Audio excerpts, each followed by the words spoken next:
Hello student, आज हम लोग क्या देखेंगे? प्रिज्म। प्रिज्म के बारे में पढ़ेंगे।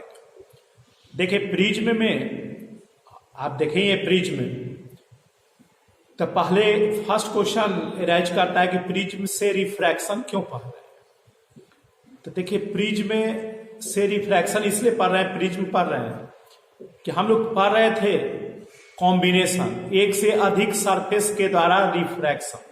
उसी में हमारा लेंस आया था कि एक प्लेन और एक स्फेरिकल या दोनों स्फेरिकल सरफेस से रिफ्रैक्शन, तो वो लेंस कहलाता है। और जब दो प्लेन सरफेस से रिफ्रैक्शन हो, मतलब कुछ इंक्लिनेशन बना करके, प्रिज्म आप समझ ही रहे हैं उस तरह का, लेकिन होता तो है दो प्लेन सरफेस से ही। तो दो प्लेन सरफेस से जो रिफ्रैक्शन हम लोग पढ़ते हैं वो प्रिज्म में पढ़ते हैं। उसी में फिजिकली उसको हम क्या बोल रहे हैं? प्रिज्म बोल रहे हैं।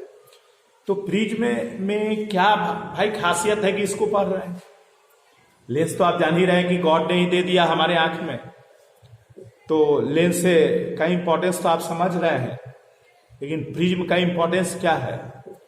तो देखिए, प्रिज्म में रिफ्रैक्शन, जब दो प्लेन सरफेस से रिफ्रैक्शन होता है तो फाइनली जो रे निकलता है, मतलब प्रिज्म से रिफ्रैक्शन के बाद जो रे आता है, उसको अगर हम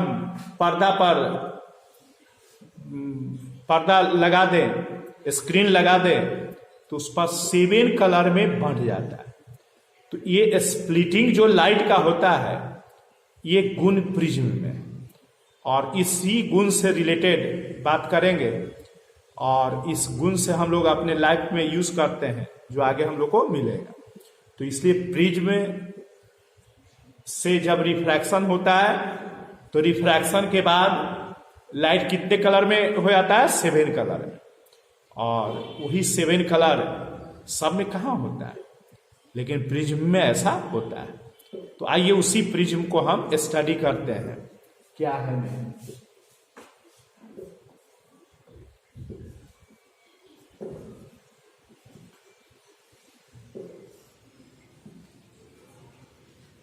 देखिए, ये प्रिज्म है। अब हमारे पास क्या हुआ कि प्रिज्म में हम क्या पढ़ रहे हैं? दो प्लेन सरफेस से रिफ्रैक्शन। तो देखिए, प्रिज्म ऐसे आप देखे ही हैं, इस टाइप का होता है, कोन की टाइप का। तो देखो, हम लोग को शेप से कोई मतलब नहीं रहता है, फिजिकली फिजिक्स के हिसाब से हम लोग फिगर बनाते हैं। फिजिक्स के हिसाब से कॉम्प्लिकेटेड है तो कॉम्प्लिकेटेड फिगर बनाएंगे, फिजिक्स के हिसाब से अगर इजी फिगर है तो इजी फिगर बनाएंगे। हम लोग को एक्चुअल शेप से कोई बहुत ज्यादा लेना देना नहीं, इसलिए हम लोग क्या करते हैं, जब भी फिजिक्स में बात करते हैं प्रिज्म का, तो एक ट्रायंगल बना लेते हैं, और वही ट्रायंगल से रिफ्रैक्शन कराते हैं। वही क्या होता है? प्रिज्म होता है। क्योंकि वो जो शेप रहता है प्रिज्म का, उसमें जैसा ट्रायंगल से हम फिजिकली बात करेंगे वैसा ही होता है उस प्रिज्म में भी। वो देखने में भले उस तरह का रहता है, लेकिन वो दो प्लेन सरफेस से ही रिफ्रैक्शन उसमें भी होता है। इसलिए हम लोग प्रिज्म का इस तरह से फिगर बनाएंगे। देख लीजिए, ये प्रिज्म हो गया, एक ट्रायंगल को दिखाएंगे, यही आपका प्रिज्म। अब देखिए, जिधर से भी लाइट आप देख लीजिएगा तो 2 बार रिफ्रैक्शन कराना है। अगर इधर से आप कर रहे हैं लाइट को इंसिडेंट कराना है तो इससे होगा, इधर से आप करा रहे हैं तो इससे होगा, इधर से आप करा रहे हैं तो इससे होगा। तो ये आपका 2 प्लेन सरफेस से इसको रिफ्रैक्शन करा। अब इसमें सेकेंड पॉइंट क्या होता है? Angle of prism. Angle of prism is very important.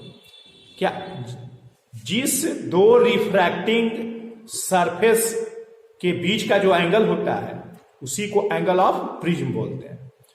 2 refracting surface के बीच के एंगल को एंगल ऑफ प्रिज्म बोलते हैं।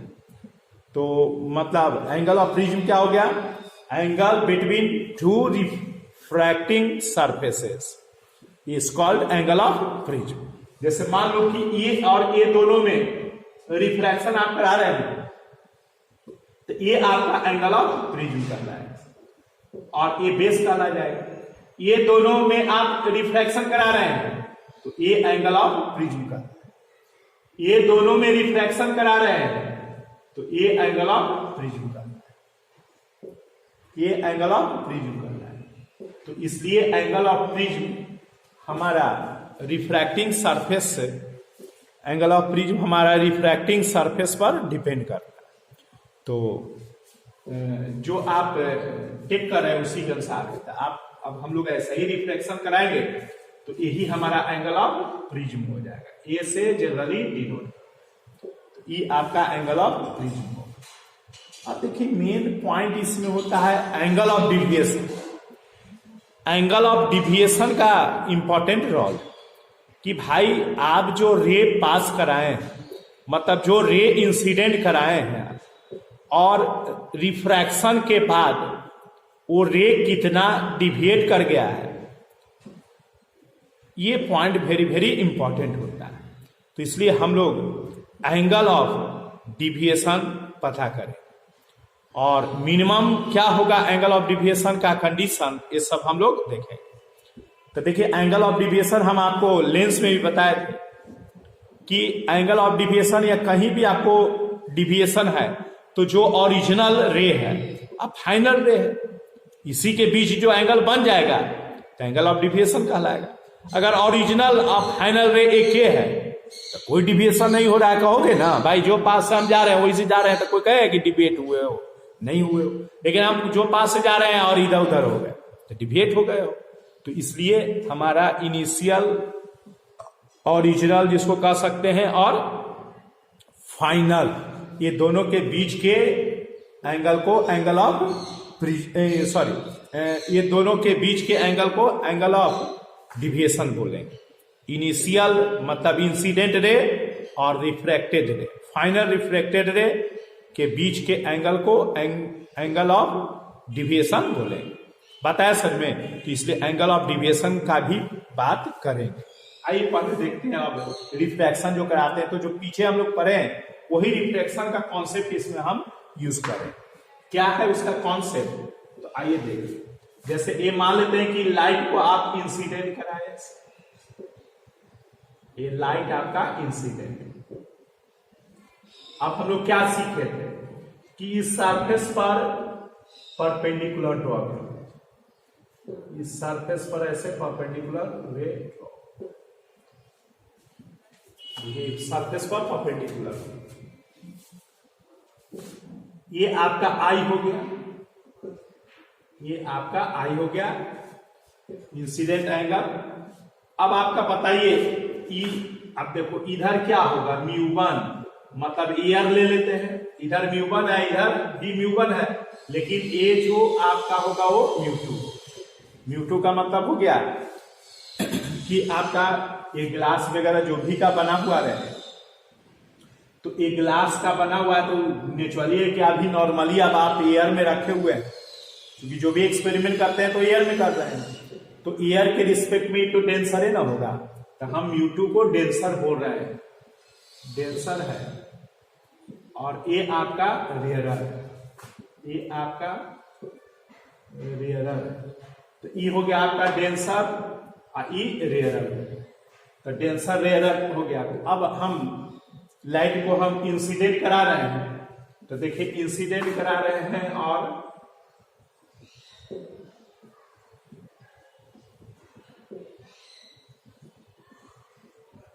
ये ओरिजिनल रे है, देखिए ये ओरिजिनल रे है।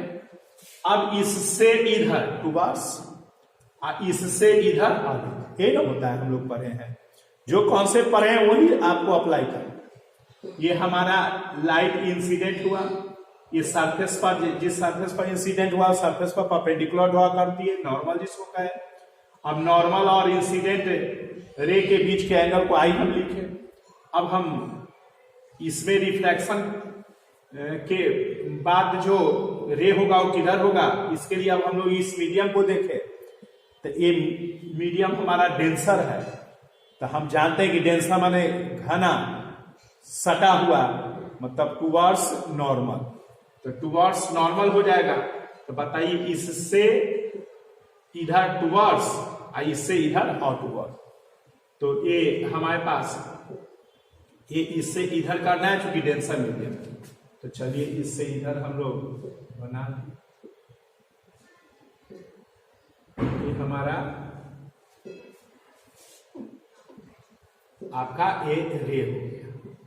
तो देखिए ए रे हो गया तो ई एंगल आपका, देखिए ए एंगल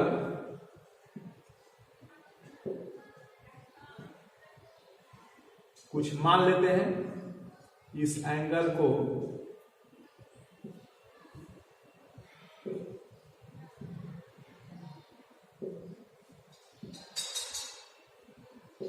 आर डैश मान, फाइनल को आर मान लेंगे, ऐसे आपकी मर्जी।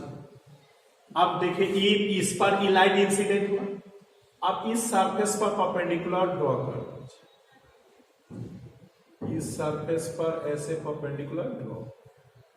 अब इसे रिफ्रैक्शन कराना है, अब इस सरफेस पर परपेंडिकुलर ड्रॉ करेंगे तो देखिए इसमें आपका ओरिजिनल रे तो ए है, देखिए ओरिजिनल रे ए है, ई आपका नॉर्मल है, तो इससे इधर टूवर्ड्स, इससे इधर आउटवर्ड्स, तो आपका ए म्यू1 है, रेयरर, तो रेयरर है तो इससे इधर ही होगा, तो अवे कहलाएगा, मतलब अवे होगा। तो देखिए इससे इधर अवे, आपका ए इससे इधर,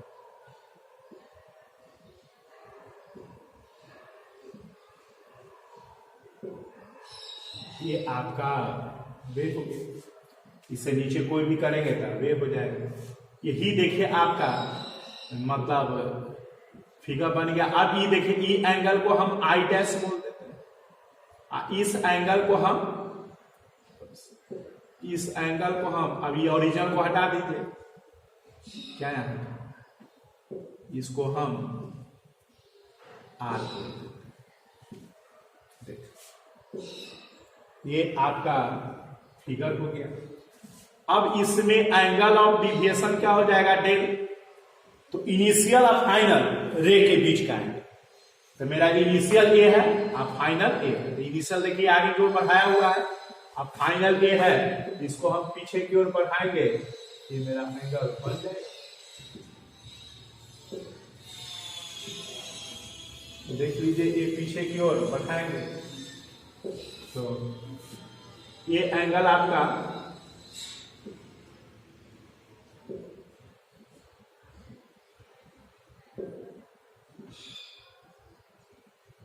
ये डेल, ये आपका एंगल डेल है। तो इसलिए ये हमारे पास ये आपका सब डेल का वैल्यू निकालना है और सब ज्योमेट्री से एक दूसरे से रिलेशन दीजिए पहले, यही सब वर्क हम लोग इसमें करें। अब आप नेमिंग कुछ कर लीजिए, इसका नाम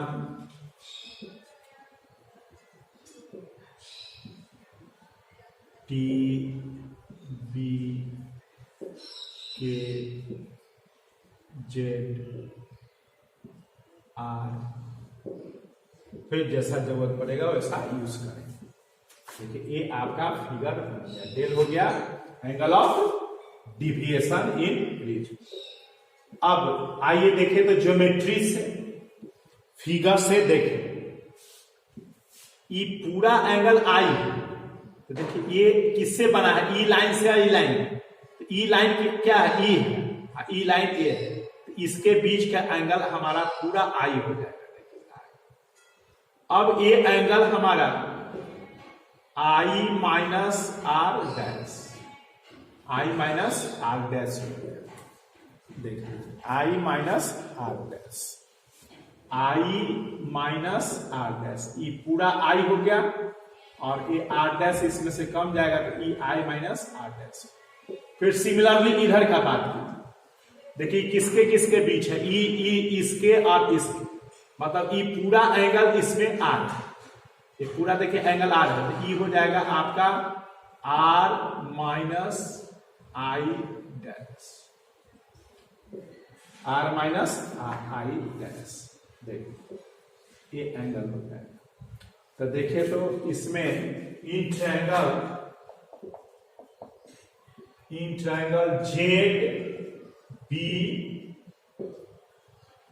जेड बी के, देखिए जेड बी के दिख रहे हैं, जेड बी के दिखाई दे रहा है। इसका सम इसके बराबर। बाहर का एंगल अंदर के बेस वाला एंगल से क्या होता है? इक्वल होता है, सम के इक्वल होता है। तो ए और ए दोनों का सम इसके बराबर। तो देखिए डेल का एक रिजल्ट मिल रहा है। डेल इज इक्वल टू, आप लिख सकते हैं आई माइनस आर डैश आप plus R minus I dash. देखिए डेल का एक रिलेशन और भी क्या क्या रिलेशन मिलेगा लिखते चलना है और उसी को सोल्व करना है। तो देखिए ए आपका रिलेशन ए मिलने वाला है। अब और भी देखिए इसका क्या रिलेशन है इसमें, तो देखिए R dash I dash angle R का सम 180 डिग्री हो। फिर देखिए इन ट्रायंगल आर बी के देखिए आर बी के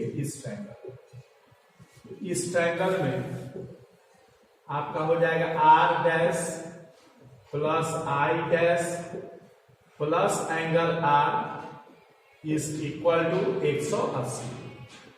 इक्वेशन 1 कर लिए, इक्वेशन 2। इस तरह से angle R is equal to 180। अब आइए हम लोग देखते हैं, ये जानते ही आप कि ये सामने का angle A plus R, angle R हमारा कितना हो जाएगा 180। थीटा बीच में है तो इसमें ये एंगल सामने का ये है, तो आपका कितना हो जाएगा angle A plus angle R is equal to 180। ये इक्वेशन 3। अब देखिए तो 3 और 2 को मिलाइए, तो from equation 2 and 3 we get, देखिए क्या हो जाएगा 2 और 3 से, देखिए क्या होता है 2 और 3 से। तो देखिए 2 और 3 से इक्वेशन से हमारे पास हो जाएगा, तो ई देखिए आर हो गया ऐसे, ई यहां पर इसको ए किए तो R dash plus I dash plus R is equal to हो जाएगा यहां पर 180 degree minus angle A is equal to 180। देख लीजिए आर का वैल्यू यहां पर दे दी, तो angle R is equal to 180 degree minus A. तो अब ये हो गया आपका 180 कैंसिल हो जाएगा, तो एंगल ए का रिलेशन देखिए मिल गया R dash plus I dash. ये देखिए रिलेशन हो गया। इसको अब इतना नहीं ऐसे भी लिख सकते हैं, अब इतना एंगल आप जान ही रहे आर डैश और करके इस तरह भी लिख सकते हैं। ये आपका इक्वेशन, इस तरह से हम लोग क्या किए इसमें रिलेशन बनाए और इस रिलेशन से ये रिलेशन अप्लाई कर ये करेंगे आगे और देखते हैं कैसे एंगल ऑफ प्रिज्म में। अब देखिए वहां भी रिलेट कर सकते हैं R dash I dash, R dash I dash को भी आप लिख सकते हैं। देखिए इक्वेशन 1 से, फ्रॉम इक्वेशन 1 वी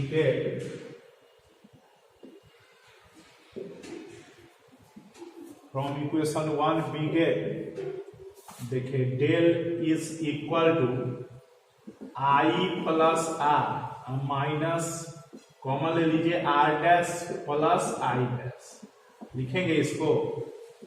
और अब फ्रॉम इक्वेशन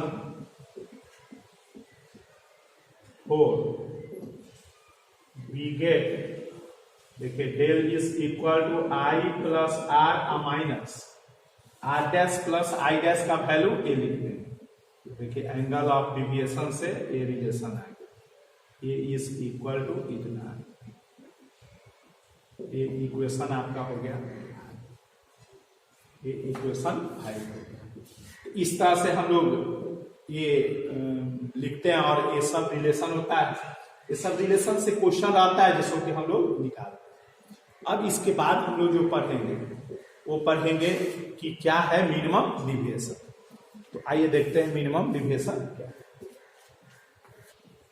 आइए देखते हैं। अब आगे एक देखे लिखे हैं कि relation between refractive index and the angle of minimum deviation, मतलब डेल का मिनिमम और ये म्यू में क्या रिलेशन है।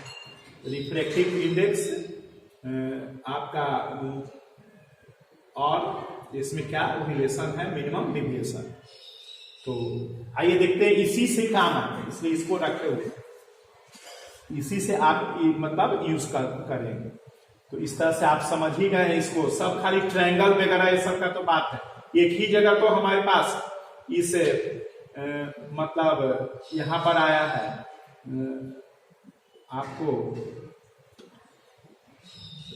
इस रेक्टेंगल वाला एंगल का सम हम 180 डिग्री किए हैं, यही एक एक्सा है, तो बाकी तो सब ट्रायंगल वाला ही इसमें आया और उसी का हम यूज किए। अब आइए देखिए मिनिमम डिविएशन का कंडीशन क्या। देखिए condition for minimum deviation,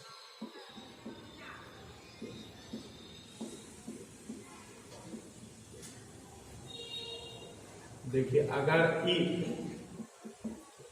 I is equal to क्या हो जाए आर हो जाए, तभी होगा and R dash is equal to I dash, यही मिनिमम डिविएशन का कंडीशन।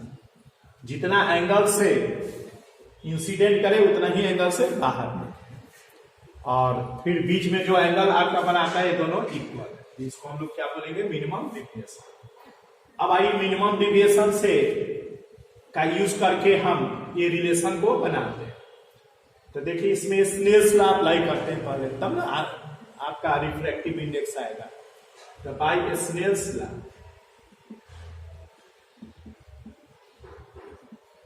देखिए by Snell's law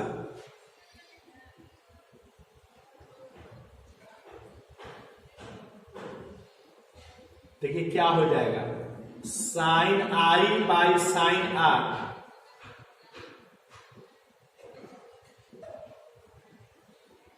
is equal to sine I by sine R is equal to, बताइए क्या हो जाएगा। हम इसमें स्नेल्स लगा रहे हैं तो साइन आई इसमें आर डैश, आर डैश में। अब बताइए हम आपको बताया थे कॉन्सेप्ट कि इनवर्सली प्रोपोर्शनल, तो इनवर्सली प्रोपोर्शनल होता है तो आई हमारे पास है, आई किधर है रेयरर मीडियम, तो आई का नीचे हो जाएगा म्यू, ई आर डैश है डेंसर में तो इसका ऊपर हो जाएगा म्यू। अब इसी में हम लोग क्या करते हैं कि पुट कर देते हैं μ1 बराबर ए और 1 एंड μ2 बराबर म्यू, मतलब refractive index of fridge, refractive index of material of fridge.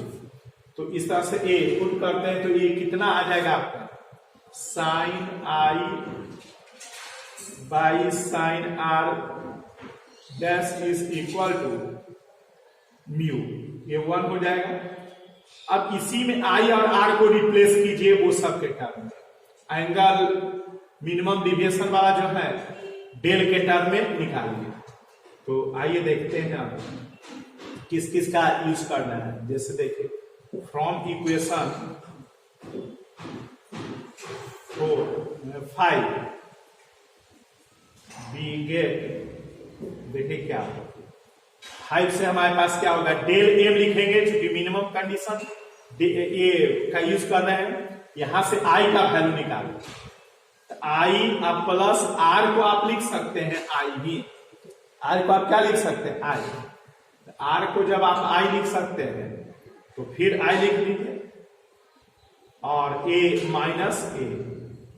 अब बताइए del M is equal to, del M का मतलब मिनिमम डिविएशन, तो ए हमारे पास 2i इज माइनस ए और A I is equal to del M plus A by, देखिए I का value हम निकाल।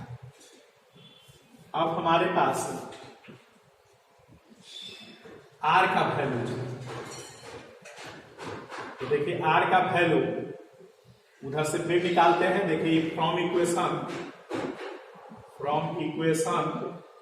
4 वी गेट, देखिए क्या होगा, A is equal to R dash plus I dash.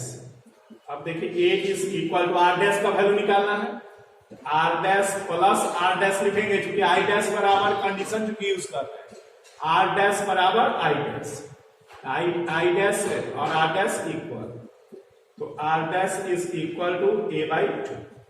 तो देखिए आर डैश का भी वैल्यू तैयार है।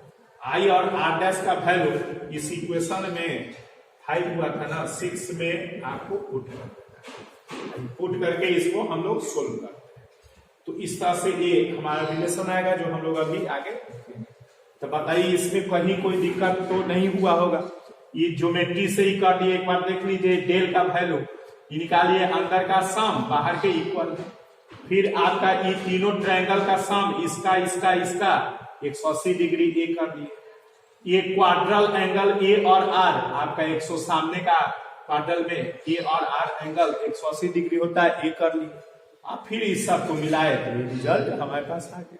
तो 3 गो ज्योमेट्री का यूज किए हैं, क्वाड्रल एंगल, एक तीनों एंगल का सम मतलब 180 डिग्री, उसमें बाहर का एंगल अंदर के एंगल के बराबर, तो जो नॉर्मल ज्योमेट्री है उससे।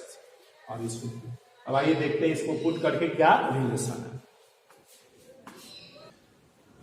आइए हम लोग इक्वेशन 6 में पुट करते हैं आई और आर डैश का। तो फ्रॉम इक्वेशन 6 वी गेट, देखिए क्या होगा, mu is equal to sine I by sine R dash. अब पुट कीजिए mu is equal to sine I का वैल्यू दे दीजिए del M plus A by 2 और divided by sine R A dash A by 2। देखिए यही देखिए आपका वेरी वेरी इंपॉर्टेंट रिलेशन हो गया, एंगल ऑफ मिनिमम डिविएशन और रिफ्रैक्टिव इंडेक्स ऑफ प्रिज्म। इसमें आपका रिलेशन हो गया जो लिखे थे, refractive index and angle of minimum deviation. तो ये इस बार क्वेश्चन रहता है, ये एकदम जनरलाइज हो गया, इसलिए इसका ये सबका यूज करना है, या डिराइव करने के लिए 2 मार्क्स में रहेगा तो आप इसको डिराइव कर सकते हैं। तो इस तरह से ये म्यू का वैल्यू। अब देखिए इसका थोड़ा कंडीशन लगाते हैं, हर में देखते हैं। अब डाइपोल पढ़े थे, तो डाइपोल में पढ़े थे तो फिर आया रिलेशन, उसमें फिर एक ही है ना कि यार ग्रेटर देन डी, मतलब डाइपोल में जो चार्जेज है उसके बीच का जो सेपरेशन है बहुत कम होता है निकालने के रिस्पेक्ट में, तो वहां पर कंडीशन यूज की है। तो उसी तरह कंडीशन यूज करते हैं, तो अब फॉर्मूला आसान होता है, उससे कोई प्रॉब्लम होता नहीं है, तो आसान होता है। तो देखिए क्या है, अगर कि angle of prism be small, if angle of prism be small, अगर एंगल ऑफ प्रिज्म स्मॉल है तो आपका साइन ये क्या हो जाएगा, रिप्लेस हो जाएगा। साइन आई और आर जो होगा वो रिप्लेस हो जाएगा। देखिए साइन आई रिप्लेस हो जाएगा आई से, and sine R dash replace हो जाएगा आर डैश। तो देखिए क्या आएगा, mu is equal to I by R dash. तो mu is equal to I का वैल्यू दे दीजिए del M plus A by two, अब बटा आर डैश का वैल्यू हो जाएगा ए बाई टू, देख लीजिए ए बाई टू आर डैश, ये देखिए 2 2 कैंसिल हो जाएगा, तब बचेगा आपका mu is equal to del M plus A by A, 2 2 cancel हो गया, क्रॉस मल्टीप्लीकेशन करेंगे तो mu A is equal to del M plus A, अब देखिए A del M is equal to mu A minus A, और इसी को हम लिखेंगे del M is equal to mu minus 1 into, तो देखिए ये डेल एम का वैल्यू होगा, इसी का यूज ज्यादातर होता है, मतलब एंगल ऑफ डिविएशन में आपको किसका किसका काम आएगा, रिफ्रैक्टिव इंडेक्स ऑफ प्रिज्म और आपका angle of prism, refractive index of prism, और ये डिपेंड्स किस पर है, रिफ्रैक्टिव इंडेक्स ऑफ प्रिज्म और डेल मिनिमम डिविएशन का, यही फॉर्मूला का यूज ज्यादातर हम लोग करेंगे उसके रिस्पेक्ट, यही अगर रहेगा तो इसी का आप यूज कीजिएगा, कोई प्रॉब्लम नहीं, लेकिन ये कंडीशन है, ये ध्यान देना है कि एंगल ऑफ प्रिज्म स्मॉल, तो इस तरह से हम लोग बात करते हैं। अब आइए देखते हैं आगे का और क्या है इसमें।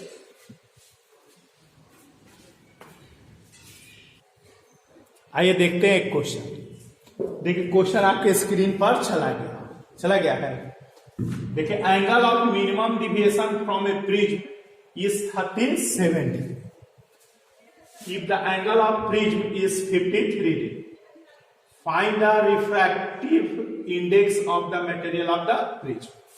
क्या होगा refractive index material of the prism का, तो अभी हम लोग पढ़े हैं रिफ्रैक्टिव इंडेक्स और मिनिमम एंगल ऑफ डिविएशन में कंडीशन, तो उसी का यूज करेंगे। तो अब रहा बात उसमें दो आ गया था, एक स्मॉल एंगल के लिए, देखिए तो प्रिज्म का एंगल स्मॉल है या नहीं है, तो कितना दिया हुआ है angle, if the angle of prism is 53 degree, तो बताइए तो 53 डिग्री स्मॉल एंगल है, बहुत बड़ा एंगल है, तो इसलिए हम लोग कंडीशन वाला यूज नहीं करें, बस यूज करेंगे ये mu is equal to sine क्या आया था del M plus A by 2 बटा साइन ए बाई 2 इन आया था।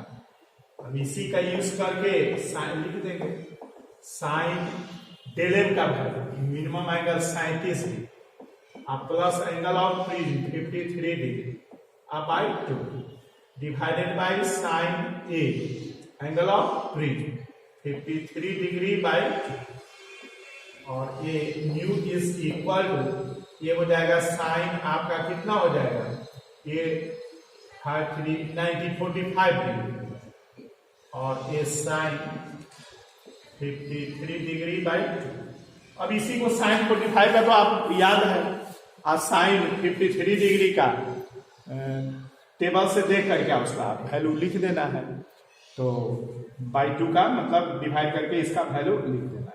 इतना तो काम आपका होगा ही, दही चूड़ा भी चल रहा होगा, तो ये सब काम आप कर लीजिएगा, तो जो आएगा वही आंसर हो जाएगा। इस तरह से इसमें फॉर्मूला से फिटेड इस तरह का क्वेश्चन रहता है। तो हम लोग अगली क्लास में अब पढ़ेंगे कि डिस्पर्सन क्या होता है, एंगल ऑफ डिस्पर्सन क्या होता है, dispersion without deviation, deviation without dispersion, ये सब आता है बोर्ड में, तो ये भी खत्म हो जाएगा। फिर आगे का हम लोग बात करेंगे आपका वेव ऑप्टिक्स वगैरह ये सब का। तो अगली क्लास में फिर हम लोग मिलते हैं। Thank you.